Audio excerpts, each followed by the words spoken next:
Welcome back to Fresh Outlook, everybody. I'm TWB. Well, this week we mourn the loss of Baroness Margaret Thatcher, her life and her legacy. Quite a divisive figure. Let's take a look. What we've got is a sharply divisive figure in life, news of Margaret Thatcher's death has brought similar displays of love and loathing across the United Kingdom.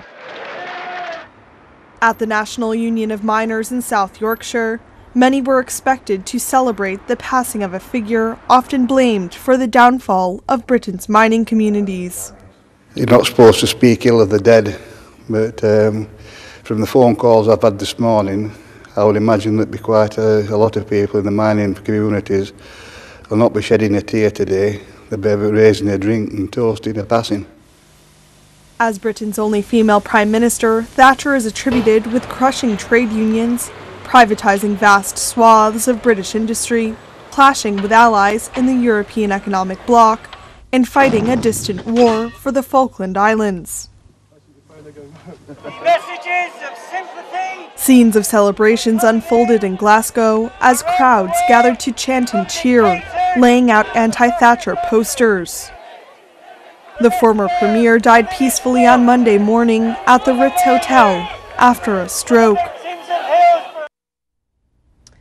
And it seems for all the lovers of Margaret Thatcher, there were certainly haters. I mean, big time haters. You know what gets me about that is, I see it as... That was quite a skewed segment. Yeah, it's very interesting. A little bit. What gets me as a psychologist, though, is that people see a particular individual unidimensionally, like they're one person with one certain personality.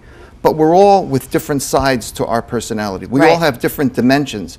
Thatcherism. I don't know if I really like that, because I think there are certain aspects of her behavior and her personality that are really good, and they represent what people should be. There's certain sides that are probably open to criticism. I mean, look, that piece made her look like a witch. I mean, she's not a witch. I just want to say, that showed the anti-Thatcherist policies, but pro-Thatcherists, they say she raised wages overall, lowered inflation rates, deregulated banks and expanded markets and investment, attracted talented immigrants, grew and modernized the economy. Just to, to counter what that piece said. But, if she was so hated, so to speak, by unions, she won 3 terms. How did she keep winning if everybody hated this woman? I mean, Abdul, are you there?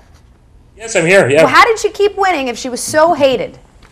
Well, it's a really interesting question, and I think there's a few reasons for that. One is that she did enjoy a certain degree of popularity. I've shared the numbers with you, 44% in 79, 42% in 1983. But the other thing that Thatcher was effectively able to do was she was effectively able to overshadow her opposition. She left her political opposition hightailing around her. She was a very savvy, ruthless political operator, and she did that scared of her? Great success. Do you think they were scared of her? I mean, it's interesting reading some of the responses this week. I think members of her own cabinet government were more scared of her than her opponents were. That was for sure. She really ruled her party with an iron fist.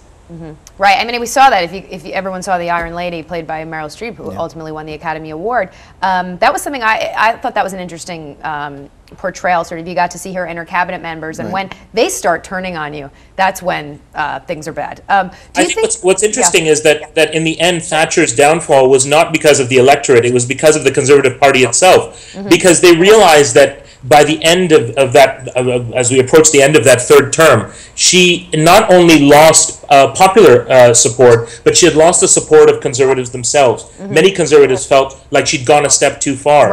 And that's why she was ousted actually by members of her own party, which is really, really interesting. Yeah, I think, based on the movie at least, I think she did go a little too far. She got a little too much power and just after stepped 3 over terms, the line. I don't think that's unusual, Taryn. I mean, because, 3 terms is a long time for a leader. And a lot of times, we had Franklin Delano Roosevelt, and there were some weird things at the end, too. After you're there for a while, you're very comfortable. You get more used to being able to push through whatever you want, and you do have some problems with that. But overall, I mean, if you're going to win 3 terms, you're going to get through what she did and did so much for ending communism and the free market, and in the end, it helped Great Britain. And also, she was prophetic about the EU. She was very much against it and about the euro, and she ended up being right, because it's not worked out very well. Okay. And she's had the personality to overshadow a lot of things and a lot of events that occurred. And I go back to that. I think that the people looked at her in a certain way, and they thought that she always stood up for herself. And at the end of the day, I think personality trumps everything, and I think she's living proof that she made it. And Winston Churchill talked about lasting success and initial success. Well, she had lasting success for reasons. Right. And the reasons were not just policy only, it was far beyond that. But I have to say, I think it's the biggest honor. Like, what a testament to her that in the wake of her passing, she's stirring up so much controversy, and really, you know, you can call it hate. I call it passion. You know, that she makes people really stand up for their beliefs, albeit against hers. But it's a compliment. It's a compliment. I think it's, you know, you look at, you know, all these people in the news that are, you know, bad people, but we're all talking about them. So I mean, you know, that's just the way she made an impact. I see it. I mean, Abdul, do you agree with that? I mean, you know, it shows that political debate in this country is very much alive. We're going through a period of incredible austerity, programs and cuts to public services. It's in a way she's passed away at a moment when her legacy is already under incredible scrutiny. And if anything, her passing has now focused the attention of the country again on her legacy and where we're at today. I don't think any of this bodes very well for David Cameron. I think the very fact that conservatives are remembering her time as sort of the idyllic times of old doesn't fare well for a prime minister who's facing a great deal of opposition to very unpopular and some would say not very well thought out austerity measures. So I think it says a lot about politics in Great Britain today. What do you guys think? I mean, let's say Margaret Thatcher wouldn't have won 3 terms. Let's say she was only there 1 term. How do you think British history would have been different? What would or would not have happened? Still the only, you know, woman who became prime minister, so that right there is an honor. But I mean, you know, you can do a lot less in 1 term than you can 3 terms. Right. And again, to be fair, I'm talking about at the end. You know, anytime you're at the end, you're the lame duck, and it gets to be a little bit more difficult. But overall, I mean, she was a great success. You know, and certainly more of a success, I think, because she had more time to do work. Abdul, what do you think? How would Britain be different today if she wasn't there for those 3 terms, those 3 long terms? I think Britain would be very different. I think if there had only been a Thatcherite administration from 1979 to 1983, and we'd had a Labour government, there would have certainly been significant changes. And it's tough to play a what-if game. I mean, I think a lot about global politics when I think about Margaret Thatcher, and as much as she's praised about issues of sort of helping to end communism along with Reagan. I think the apartheid regime in South Africa would have fallen much sooner without Britain's support during Thatcher. So I think things can go a number of different ways. We can play the what-if game. Right. No, it's just interesting to see, you know, sliding doors. You know, you mentioned Reagan. He was quite a controversial figure. He passed away, but he didn't seem to get the amount of criticism she's already getting. So what does that say about, do you think, is that to say that maybe Americans were just more polite than the British culture? I think Reagan was a very unique person because he appealed to everybody. He was friends with Tip O'Neill. I mean, they would argue, they'd fight, but then they'd go out, have a drink, and have dinner. And he projected himself as someone who was a good listener and liked to look at the other side. He liked to look at what should we do with folks who are downtrodden and not doing well. What should we do to help them? But taxing is of course not the right answer. And Tip O'Neill would fight him and argue, but they respected each other's points of view.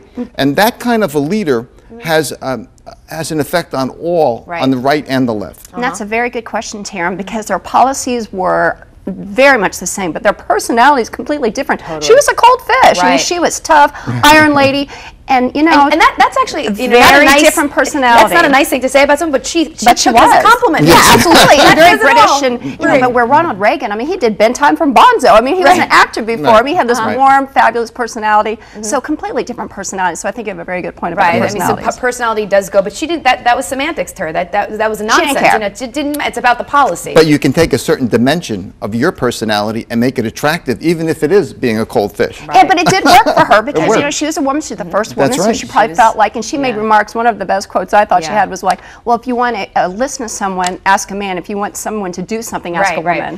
Final thought, you guys. But I just have to say, I do think that her being a woman still affected every policy. You know, no matter what she did, she was a woman first, then prime minister, in my opinion. I mean, but you know, profound effect in my view as a psychologist. Really a profound effect. Thanks very much, you guys, for your insights. Abdul, final thought. Well, we're going to see the outpouring of emotion happen this week on Wednesday, but I don't think the conversation or the debate is dead. And watch the space. I think the debate over austerity and cutbacks and the legacy of Thatcherism is going to continue unabated in this country, where we actually face the effects on a daily basis. Real quickly, do we know world leaders that will be attending? Has it been announced? I mean, who is and who isn't going? They've been announcing in the papers over the last few days.